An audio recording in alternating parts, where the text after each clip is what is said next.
በጎች ማርባት አትራፊ ስራ ነው። ነገር ግን በጎችን ለማትረፍ የመጀመሪያኛ የምንሰራው ዝርያዎቹን ከየት እንመርጣለን? የምንገዛቸው በጎች አንደኛ ደረጃ ናቸው?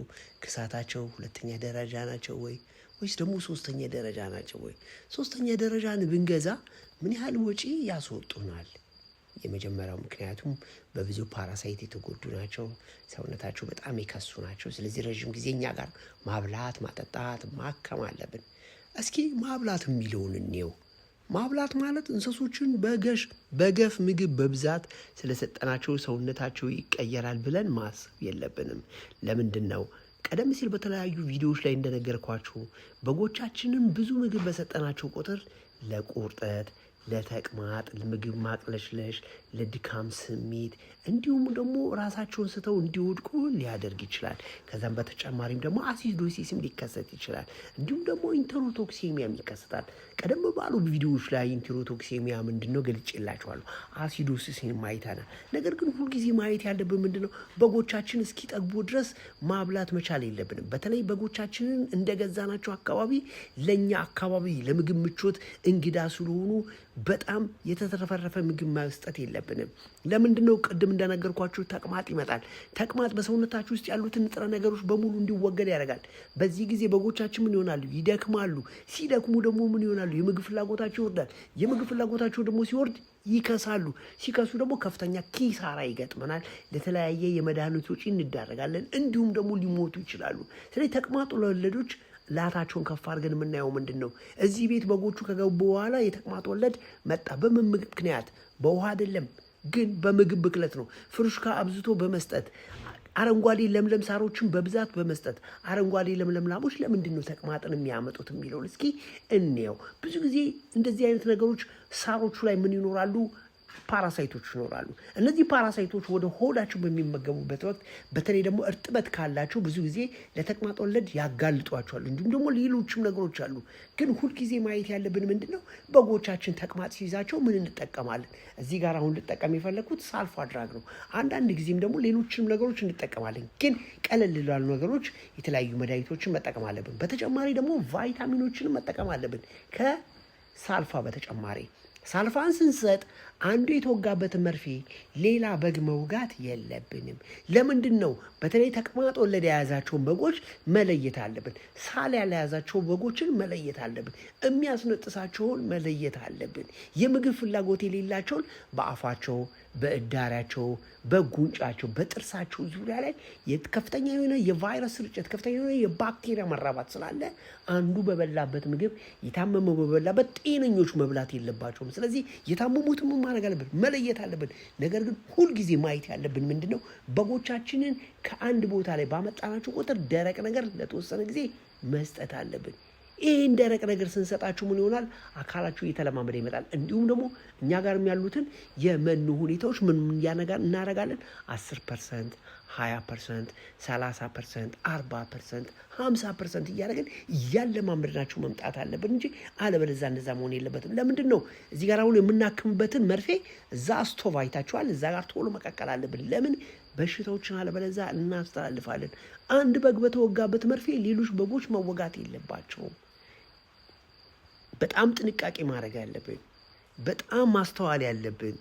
በጎችን ስናረባ ምግብ ስላበላናቸው አይደለም የሚወፍሩት። በጎችን ስናረባ ዝም ብለን ተደጋጋሚ መድኃኒት ስለሰጠን አይደለም የሚወፍሩት። መጀመሪያ የበጎቻችን ችግር ምንድን ነው? በጎቻችን የሚወዱት ምግብ ምንድን ነው? የትኛውን ምግብ ስሰጣቸው ነው ሰውነታቸው የተቀየረው? ብዙ ሰዎች ምጥንን ስላበሉ በጎቻቸው ኪሎ የሚጨምሩ፣ ምጥንን ስላበሉ በጎቻቸው ሰውነታቸው የሚቀየር፣ ምጥንን ስላበሉ በጎች ቶሎ የሚደልቡ ይመስለናል። አይደለም። ሁልጊዜ ምጥንን መስጠት ያለብን የገዛነው ምጥን የመጀመሪያው ከየት ነው? ምጥኑ ምን አለው? ፒኤች አለው፣ ኮንሴንትሬትድ አለው፣ ካሎሪን አለው፣ ፕሮቲን አለው፣ ሞይስቸር አለው ማወቅ አለብን። ሌሎች ምግቦችንም እኛ በራሳችን ጋር የምናዘጋጅ ከሆነ የፋጉሎ መጠን መታወቅ አለበት። የእርጥብ ሳር መጠን መታወቅ አለበት። የሞላሰስ መጠን መታወቅ አለበት። የጨው መጠን በምግብ ላይ የምናደርገው መታወቅ አለበት። ይሄን አድርገን ነው በጎቻችን ጥሩ ኪሎ እንዲያመጡ ጥሩ ምግብ ሰጥተን ጤንነታቸው የተጠበቀ እንዲሆኑ ማድረግ የምንችለው። ስለዚህ ሁልጊዜ ማየት አለብን ሰውነታቸውን፣ አመጋገባቸውን፣ የሆዳቸውን አቀማመጥ፣ ያተነፋፈስ ስርዓታቸውን፣ የእዳሪያቸውን፣ እስትንፋሳቸውን ማስነጠስ መሳሉን ሁላ በደንብ መከታተል አለብን። ስለዚህ በጎቻችን የሰጠናቸው ምግብ በአግባቡ ይውጣሉ። የመጀመሪያው ነው። ከበዋጡ በኋላ ደግሞ ኪሎአቸው ጨምረዋል ወይ? ሆዳቸው ተነፍቷል ወይ? እግራቸውን ያነክሳሉ ወይ? በእዳሪያቸው አካባቢ ላይ ደም የቀላቀለ ነገር አለ? በአፍንጫቸው ዙሪያ ላይ ሙከስ ሜምብሬን ወይም ደግሞ ወፍራም ንፍጥ አለ? ከየት መጣ ይሄ ለምን ሊከሰት ቻለ? ምን በሽታ ነው ብለን አቅራቢያችን ካሉ ከእንስሳት ሕክምና ባለሙያዎች ጋር መነጋገር መቻል አለብን። በተለምዶ የምንሰጣቸው ግን ከሆነ የፈለገ ገንዘባችን እናወጣለን። በጎቻችን ኪሎ አይጨምሩም።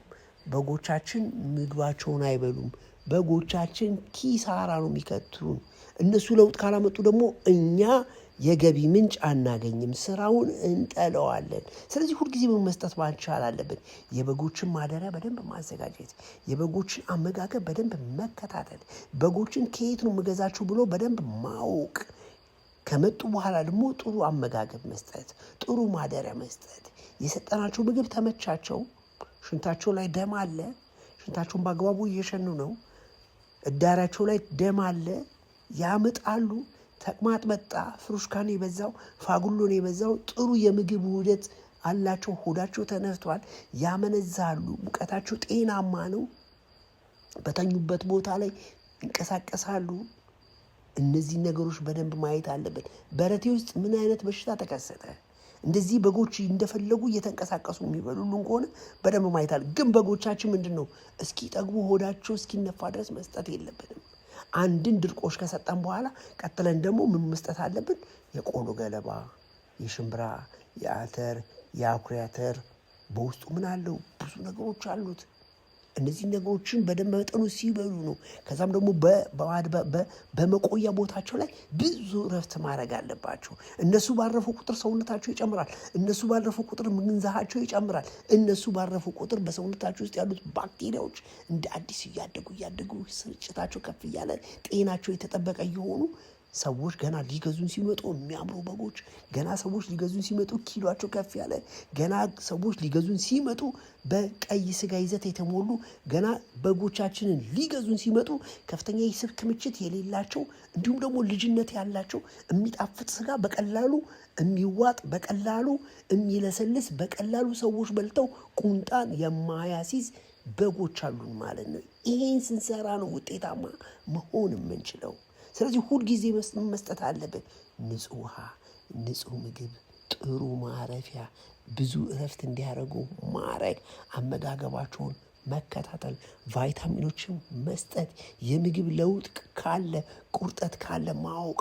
እንስሶች ስለማይናገሩ ባለቤቶች ነን ልንረዳቸው የሚገባ። ለምን ተከዙ? ቁርጠት እየተሰማቸው ነው። እነሱ አይናገሩም። ሙቀታቸው ከፍ አለ። ለምን ድብርት ውስጥ ገቡ? ለምንድን ነው የማይንቀሳቀሱት? እግራቸውን አሟቸዋል። በደንብ ማየት መቻል አለብን። ሆዳቸውን ይቆርጣቸዋል። እጆቻቸውን እግራቸውን በየደቂቃ የሚያነሱ ከሆነ ሆዳቸውን እየቆረጣቸው ነው። እነሱ ስለማይናገሩ እናንተ ምልክቱን አይታችሁ ቶሎ ብላችሁ እንስሳት ሐኪም መጥራት መቻል አለባችሁ። ሰውነታቸው እስትንፋሳቸው ኩርኩር የሚል ከሆነ የመተንፈሻ ችግር አለባቸው።